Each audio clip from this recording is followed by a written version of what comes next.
નમસ્કાર, હું છું પ્રિયંકા. તમે જોઈ રહ્યા છો સિટી કવરેજ ન્યૂઝ. આજના મુખ્ય સમાચાર. જૂનાગઢમાં સાતમ આઠમના તહેવારમાં 2.25 કરોડના મીઠાઈ અને ફરસાણનું વેચાણ થશે. છેલ્લા 3 દિવસથી જૂનાગઢના મીઠાઈ અને ફરસાણના વેપારીઓને ત્યાં ધૂમ ખરીદી થઈ રહી છે. જૂનાગઢ મીઠાઈ ફરસાણ વેપારી એસોસિએશનના પ્રમુખ જગદીશભાઈ જોબલપુત્રાના જણાવ્યા અનુસાર સાતમ આઠમના 3 દિવસ દરમિયાન 2.25 કરોડથી વધુના મીઠાઈ ફરસાણનું વેચાણ થશે. જૂનાગઢમાં અત્યારે 150 થી વધુ મીઠાઈ અને ફરસાણની દુકાનો આવેલી છે. આ દુકાનોની બહાર અત્યારે સ્ટોલ નાખવામાં આવ્યા છે. સાતમ આઠમના તહેવારના 3 દિવસ દરમિયાન એક દુકાનમાં એવરેજ 1.5 થી 2 લાખની મીઠાઈ અને ફરસાણનું વેચાણ થાય છે. તેમ છતાં 150 દુકાનોનું માત્ર 1.5 લાખનું વેચાણ ગણીએ તો પણ 3 દિવસમાં 2.25 કરોડથી વધુના મીઠાઈ અને ફરસાણનું વેચાણ થશે. સાતમ આઠમના તહેવારને લઈ શહેરના એટીએમમાં 150% રકમ રખાશે. સાતમ આઠમના તહેવારને લઈને જૂનાગઢમાં 3 દિવસ સુધી બેંકો બંધ રહેશે. શુક્રવારે 15મી ઓગસ્ટની રજા છે. 16 ઓગસ્ટે શનિવારે ભગવાન શ્રી કૃષ્ણના જન્મ મહોત્સવના પર્વ જન્માષ્ટમીની રજા છે, જ્યારે 17 ઓગસ્ટે રવિવાર છે. ત્યારે બેંકો બંધ હોવા છતાં પણ લોકોને રોકડ માટે કોઈ મુશ્કેલી ન પડે તે માટે નિયમ મુજબ જૂનાગઢના તમામ એટીએમમાં સામાન્ય દિવસ કરતાં 150% વધુ રકમ રાખવામાં આવશે, તેમ જૂનાગઢ બેંક વર્ક્સ યુનિયનના દિલીપભાઈ ટીટીયાએ જણાવ્યું છે. સાતમ આઠમના તહેવારને લઈને જૂનાગઢ એસટી વિભાગે વધારાની બસ દોડાવવાનું આયોજન કર્યું છે.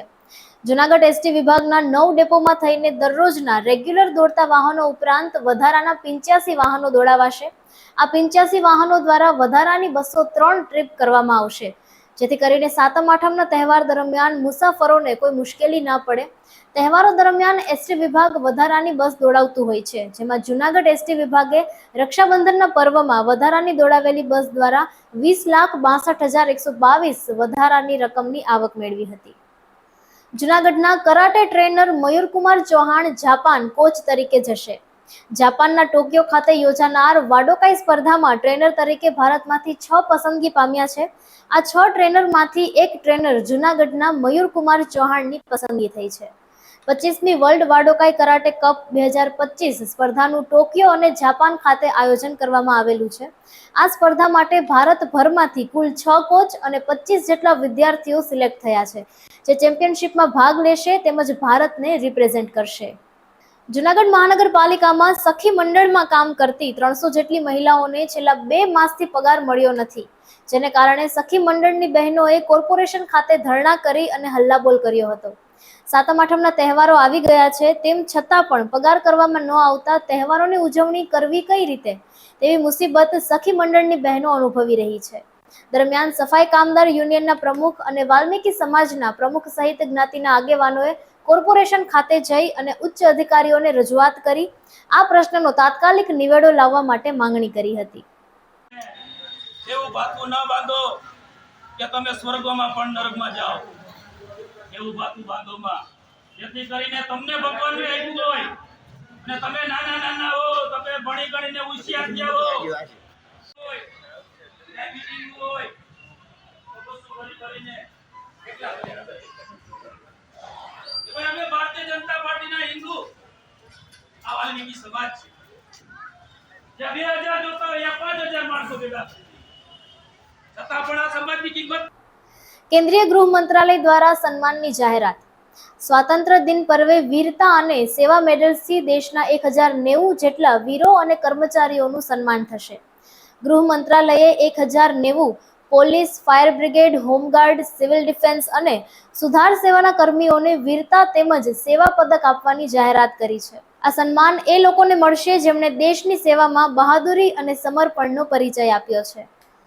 પ્રાથમિક શિક્ષણમાં મૂલ્યાંકન પદ્ધતિમાં ફેરફારો માટે સરકારે રચેલી ટાસ્ક ફોર્સ કમિટીની ભલામણો બાદ સરકારે ધોરણ 3 થી 8ની પરીક્ષા, પરિણામ અને મૂલ્યાંકન પદ્ધતિઓમાં ફેરફાર કર્યો છે, જેમાં એકમ એટલે કે પખવાડિક કસોટીઓની પદ્ધતિ રદ કરી દેવાઈ છે અને હવે આ વર્ષથી ત્રિમાસિક કસોટી પદ્ધતિ દાખલ કરાઈ છે, જેમાં પ્રથમ ત્રિમાસિક કસોટી 18મી ઓગસ્ટથી તમામ પ્રાથમિક સ્કૂલોમાં એક સાથે શરૂ કરવામાં આવશે. તેમજ પ્રથમ સત્રાંત એટલે કે 6 માસિક પરીક્ષાની તારીખો અને ટાઈમ ટેબલ પણ જીસીઈઆરટી દ્વારા જાહેર કરાયું છે, જે મુજબ પ્રથમ સત્રાંત પરીક્ષા 6 ઓક્ટોબરથી લેવાશે. આવતીકાલે દેશના 79માં સ્વાતંત્ર્ય દિન પર્વની ઉજવણી થશે, જેને લઈને દેશવાસીઓમાં અનેરો ઉત્સાહ છે.